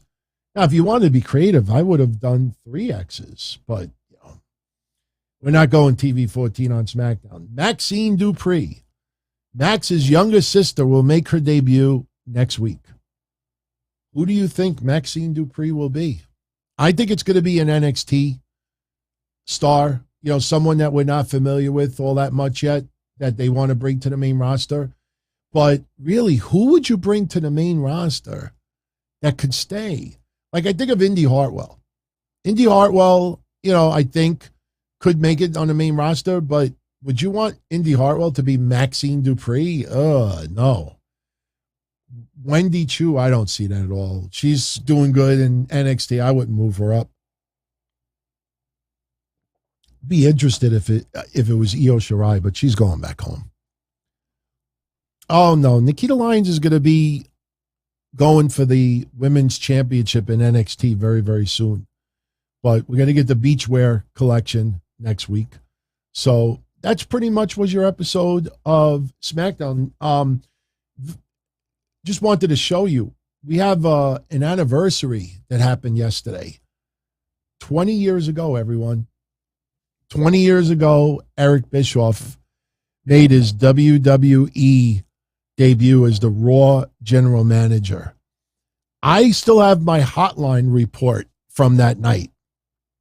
And it was surreal.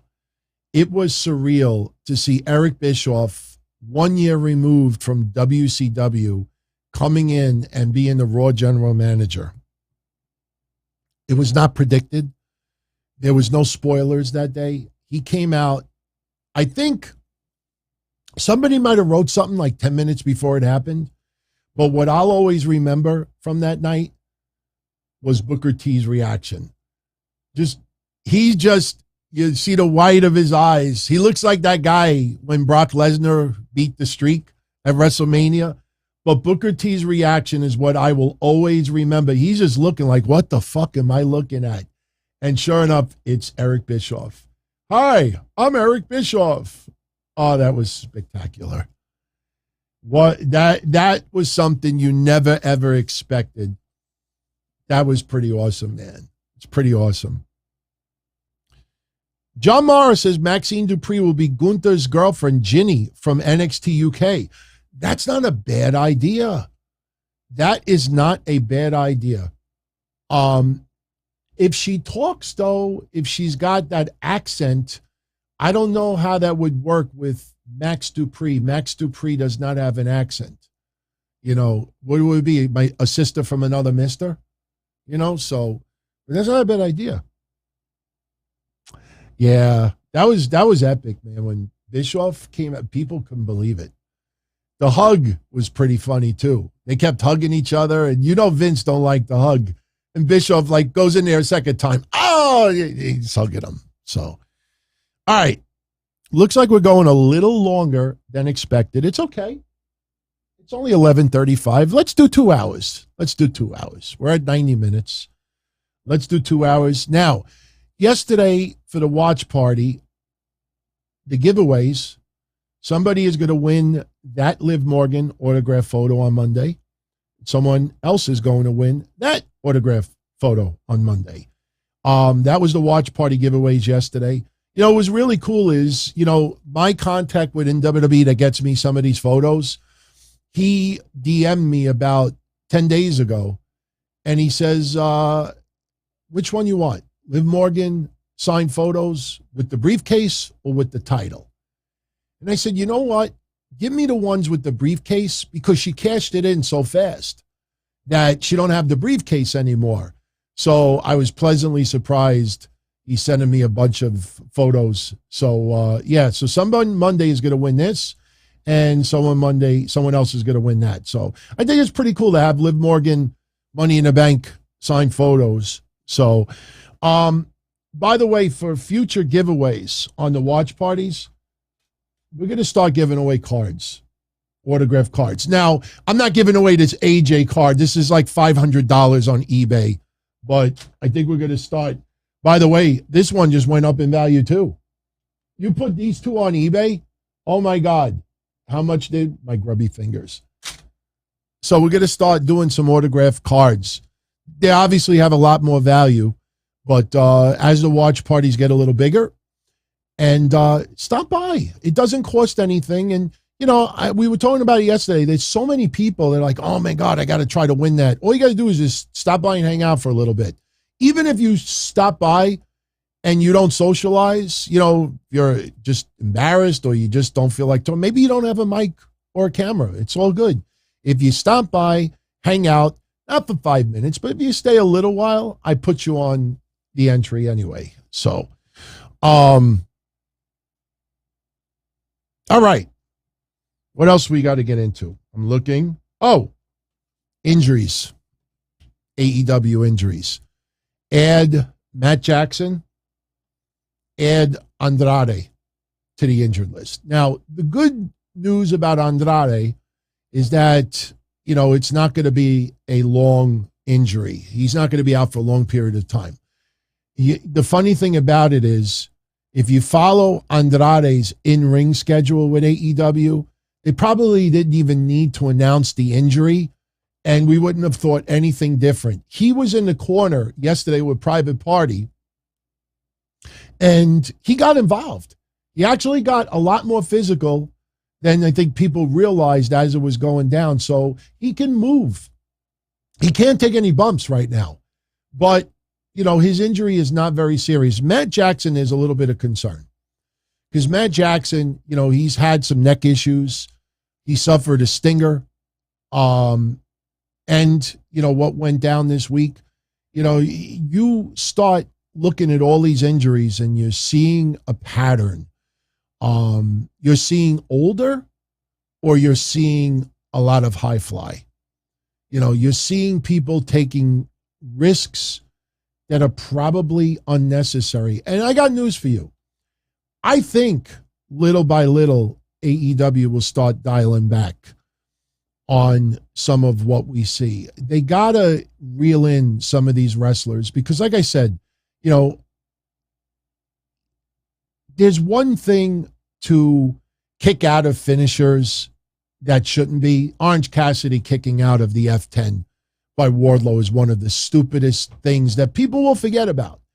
But it's one of the stupidest decisions that AEW has done because it doesn't increase Orange Cassidy's value at all. It takes away a move that no one should survive from. And that's why when you see someone kick out of somebody's finisher sometimes in WWE, there is a legit shock value out of it. When people just keep kicking out and keep kicking out, there is no shock value.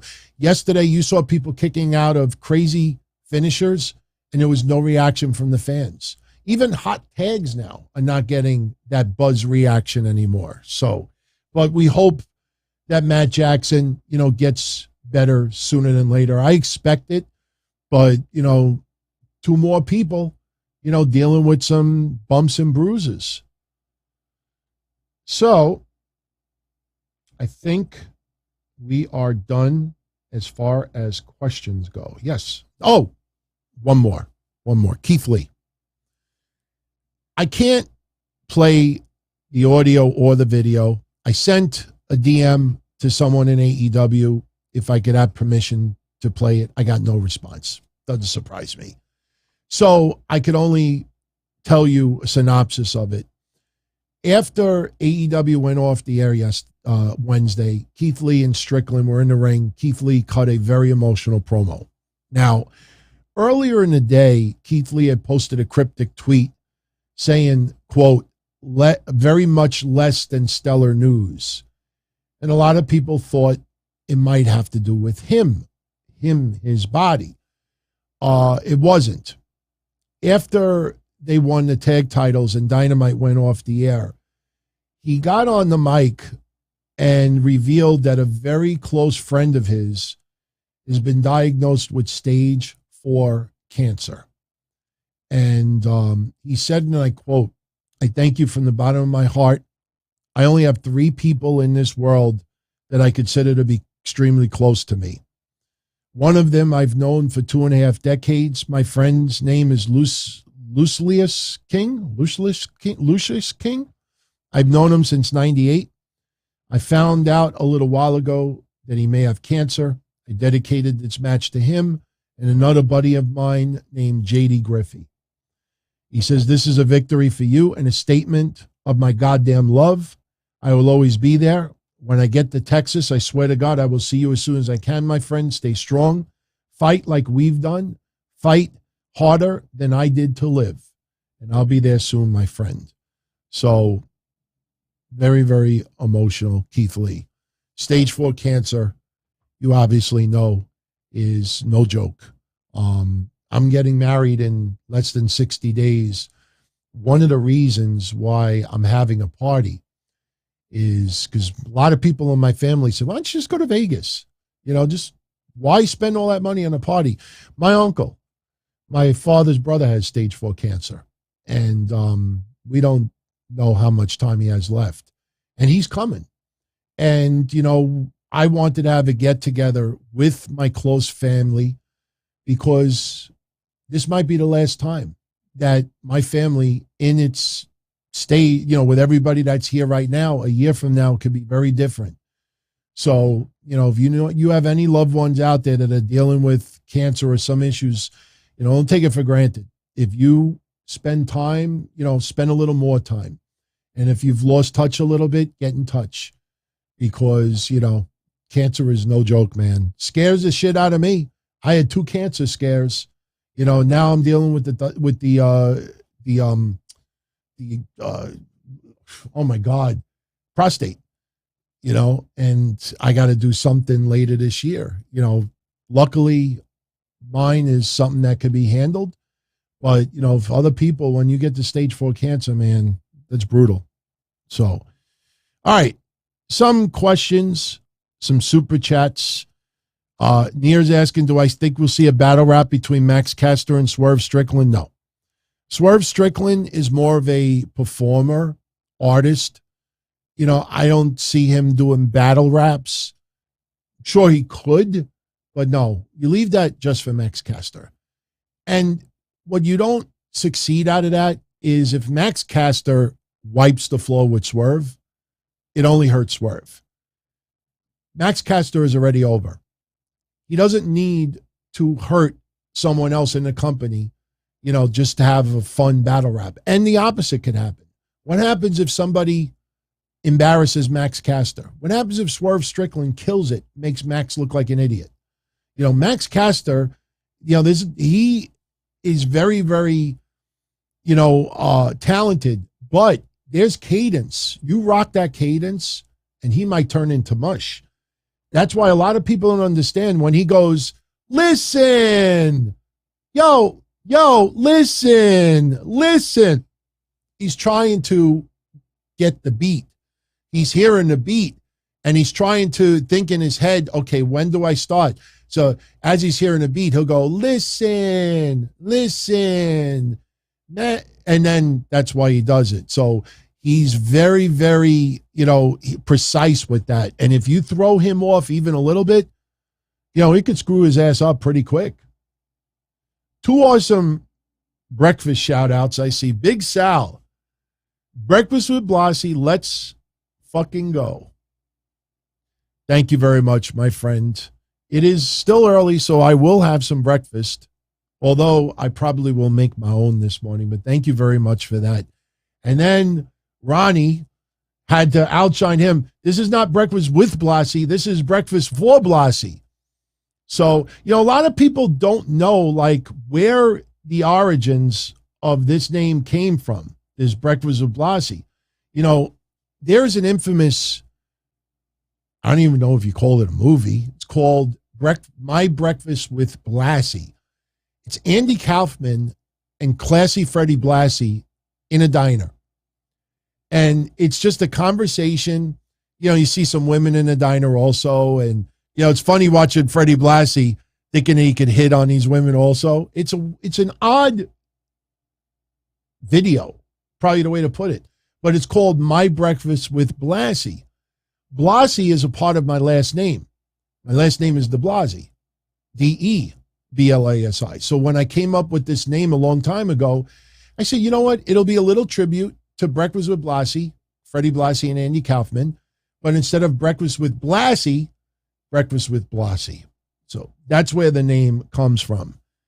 But, all right. Getting back to some questions. Rams fan, any plans for later today? Yeah, I got to go to an engagement party tonight. Funny thing is, I didn't bring my suit to the dry cleaners. There's some wrinkles. So I'm hoping like one of those dryer sheets does it. But yeah, I'm going to a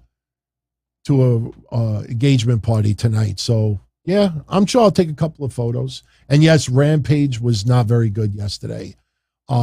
It was actually a very disappointing show. You know what the sad thing about it is? It'll probably get a better rating. I mean, maybe not, but if it gets a better rating, it just goes to show you that, bad shows could get good ratings and good shows could get bad ratings. But thank you for the 3 spot, my friend. Much appreciated. Steve Joseph with the 10 spot. How will my shows change after I get married? Am I going to cut back on shows, retiring? Okay, here's the deal. I didn't just ink a deal with Pro Wrestling TV, become the #1 show there, and Blue Wire to just step back. What is happening now, today's a little different because this is the first true Saturday morning show that we've done. I did a Saturday morning show about 6 weeks ago, but that was NXT predictions. So that doesn't count. Today, we're going 2 hours because it's a Saturday morning show. Tomorrow, I expect to do the sit down, but it'll probably be a 1 hour show like we did last week. That was so tight. Everybody loved it. My goal, which I'm working on now, is for every show to be about an hour. And if we really need to go longer, 90 minutes. And last week we did do 2 shows that were only an hour long and no complaints, no issues. So it's not really how many shows, it's the length of the shows. Another thing is the number of topics discussed on each show is going to be less. If you look, this is the list of topics for today.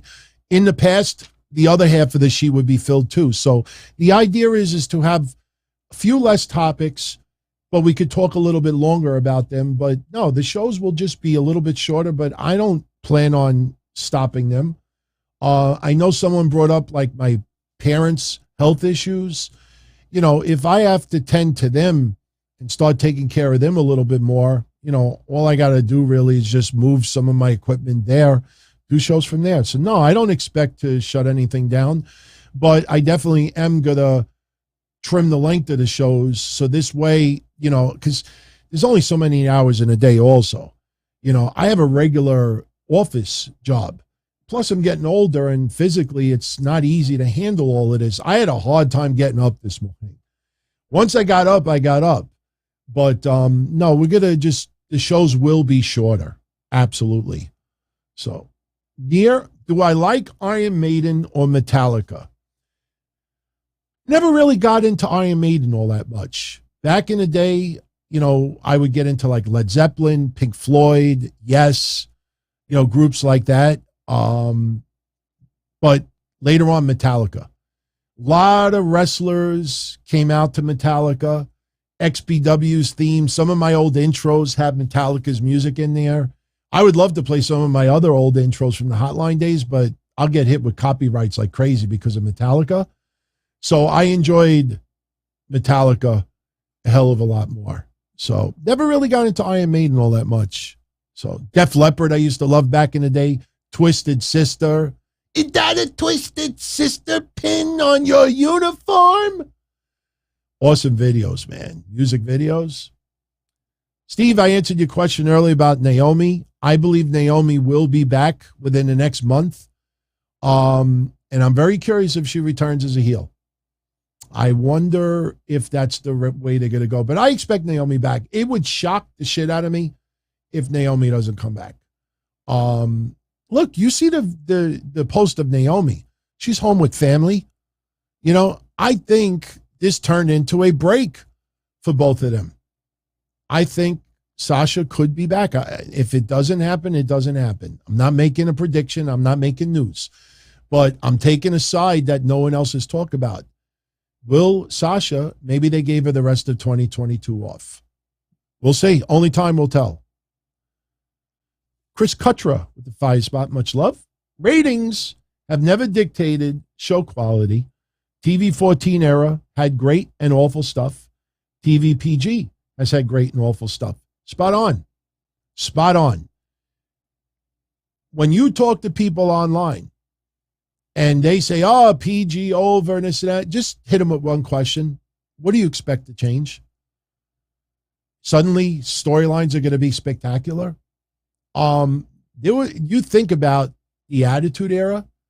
The Attitude Era, you know, had its share of crap also. But if you want to be a little bit more specific, go like early to mid 2000s. And you think of all the uncomfortable shit with Vince, making out with Trish, you know, this sexual stuff. I mean, look, for eye candy, I'm sure fans liked it, but there was some disturbing stuff. Triple H, Katie Vick, you know, Shane McMahon having his balls electrocuted. You know, Linda McMahon, Eric Bischoff kind of infatuated with Linda McMahon's tits. You know, TV-14 doesn't magically give you good programming. All it does is it gives some leeway to do a little bit more. That doesn't mean that little bit more is going to be good. That's why I say, believe me, the 2 words that you're going to remember from this show about TV-14 is way overblown.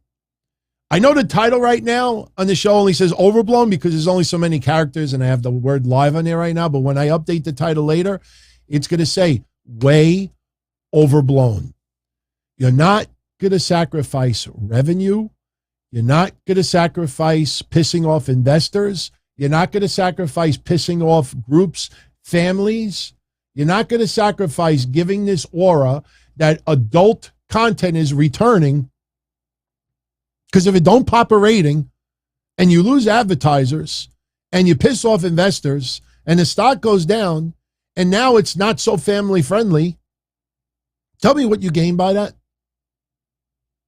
You don't gain anything. Way overblown, everyone. Yeah, setting Jim Ross on fire was funny. That was funny. That was funny. Smelled like roasted pig. I think that's what we said at that time. You wanted to throw pineapples on his back.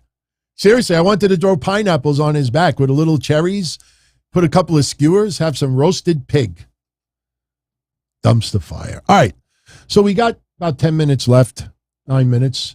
I will be more than happy to answer some questions in the chat. be good if we stick to more of the topics for tonight.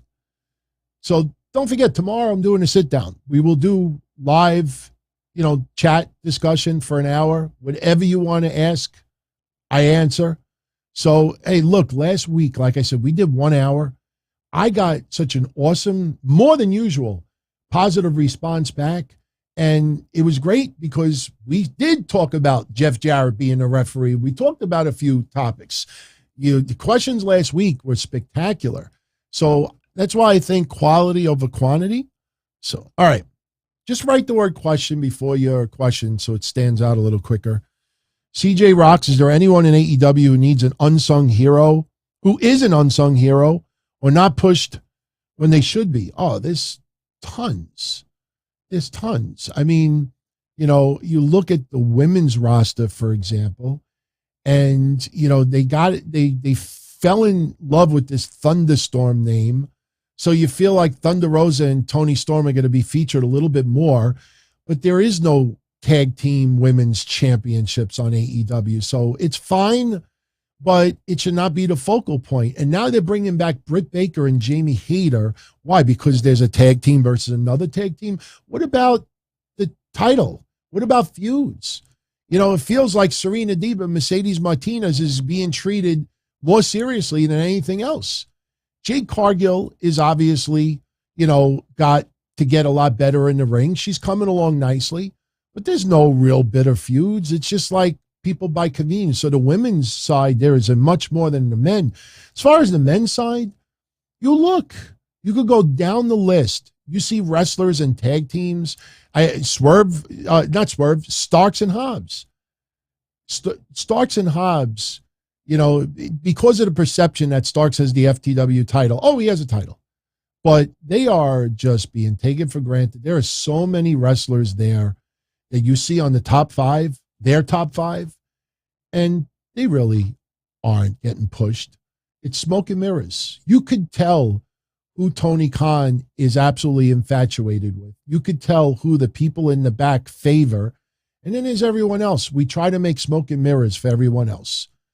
Outside of the Undisputed Elite, outside of the Young Bucks when Kenny Omega was out there, outside of, a handful of people, and now Claudio, Jericho, Kingston to me, is a lot of smoke and mirrors. When does Kingston get one championship? That Battle Royal a couple of weeks ago to face Moxley, Kingston should have won that. When am I going off keto?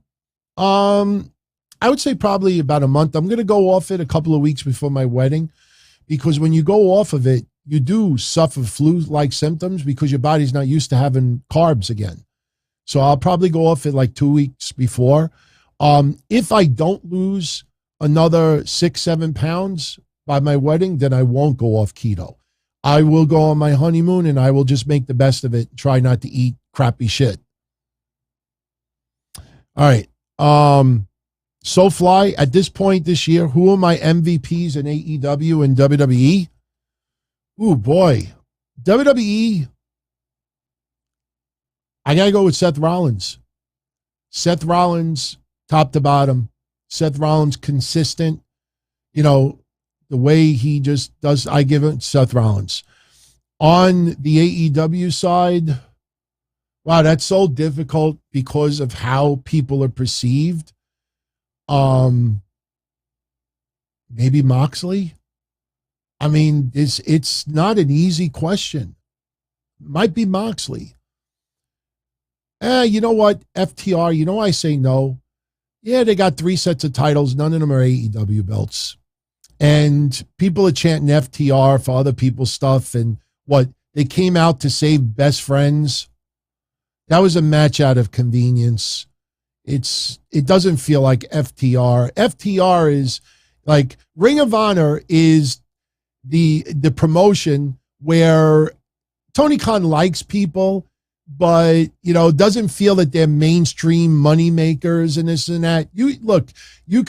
They could portray the FTR as the greatest team in the last couple of decades, and they are one of the top teams, but they're so top they can't get the AEW championships. When I see them focused on AEW TV every week, and not just because we see a billboard or a backstage promo, then I feel otherwise. But for me, it feels like, okay, this is more the niche audience. They're not the big money makers in Tony's eyes and everything. They're not the ratings draw as much as you realize. I think it's a lot of smoke and mirrors with FTR as far as the way AEW treats them.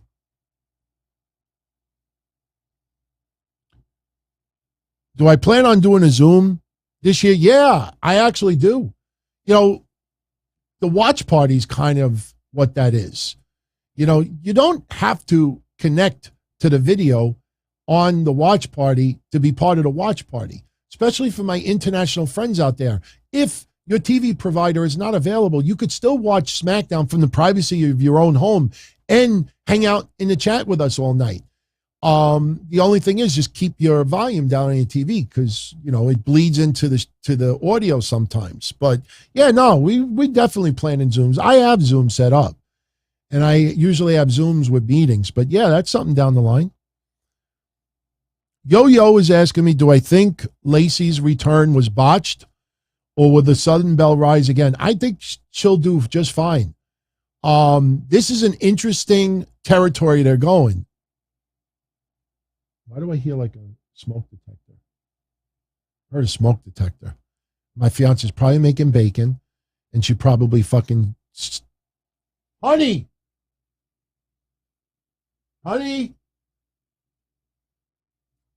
I hear a smoke detector going off. Mama, the roof is on fire. We don't need no water. Let the motherfucker burn. Is a lot of the MJF promo coming true? That was storyline.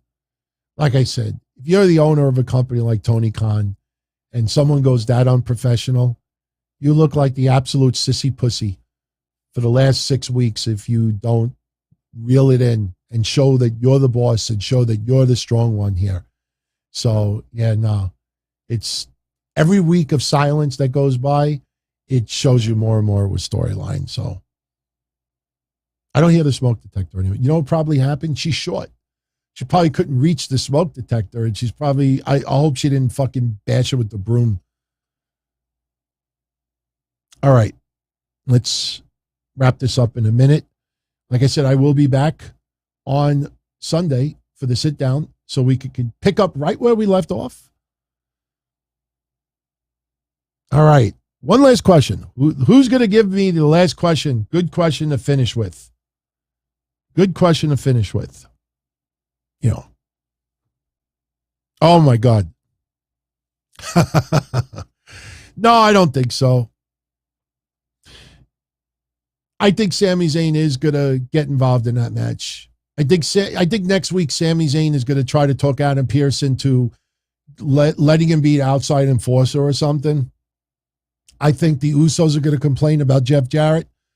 I don't know if the Street Profits would complain about Jeff Jarrett, but I expect more to come out of this. Mickie James, the Chelsea kiss, I did not see it yet, but I will watch it later on and I'll comment on it tomorrow. So Lewis says he hopes to have dinner with me if I'm ever in New York City. Yeah, we'll do some get-togethers. Someone wanted to set up a get-together. Like I said, it's a shame that AEW's coming to here, and everybody that used to always say to me, oh, DT, when AEW comes, we all got to get together. And yet, still, not one of those people have ever DM'd me and said, hey, bud, we're all getting together here. You want to stop by? Not even once.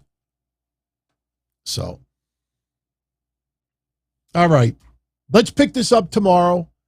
I want to thank you all for joining me tonight. On the way out, if you enjoyed the show, hit that like button. Anyone out there that would like the channel, let them know about it. Post your comments, feedback, anything we talked about today. What do you think? Think Sasha Banks is back in 2023? I'm thinking about it. Have a good day, everybody. Let me know. Oh, more than anything, feedback. Did you like the Saturday morning idea? Do we continue this on a permanent basis? Obviously it's going to take a few weeks to pick up because not everybody is used to me doing a Saturday morning show, but I definitely want feedback. And if you don't like it, speak up. Everybody's opinion helps me. I don't want people to just kiss my ass and say, oh, it's awesome, epic, unbelievable. If you don't like it, tell me why. Because your feedback is going to determine what happens in the future. Now, I planned on next Saturday to go back Saturday night. But if it comes back overwhelming and, that we do Saturday morning next week, I'll stick to Saturday morning. So I'll leave it up to you. So post your feedback. The more feedback, the more you'll help me decide, especially for next Saturday. So it's epic, unbelievable. Too bad I never hear that late nights. As far back as I can remember, I always wanted to be a podcaster. For me to live any other way was nuts. To me, those goody-good people who worked shitty jobs for bum paychecks and took the subway to work every day and worried about their bills were dead. I mean, they were suckers. They had no balls. If I wanted something, I just took it. I ran everything. I paid the bills. I paid the hosts. I even paid the masked maniac. Everybody had their hands out. Everything was for the taking. We always called each other good fellas. You would always hear from somebody. You're gonna like Don Tony. He's alright. He's a good fella. He's one of us. But if you're part of my crew, nobody ever tells you they're gonna get rid of you. It doesn't happen that way. There weren't any arguments or curses like in the movies. See, your haters come with smiles. They come as your friends, the people who've claimed they care the most for your life. And now that's all over. And that's the best part. Today everything is different. There's lots of action. I don't have to wait around for everything like everyone else. Oh, I didn't get the vaccine? Fuck you, vaccine me. Oh, your delivery guy has COVID? Fuck you, feed me. Right after I moved here, I ordered egg noodles and ketchup, and I got spaghetti with meat sauce. I'm no longer an average nobody, while they get to live the rest of their lives like a bunch of schnooks. I think we need a Saturday morning moderator. Who wants to moderate Saturday mornings? Post it in the comment section, and I will review your applications.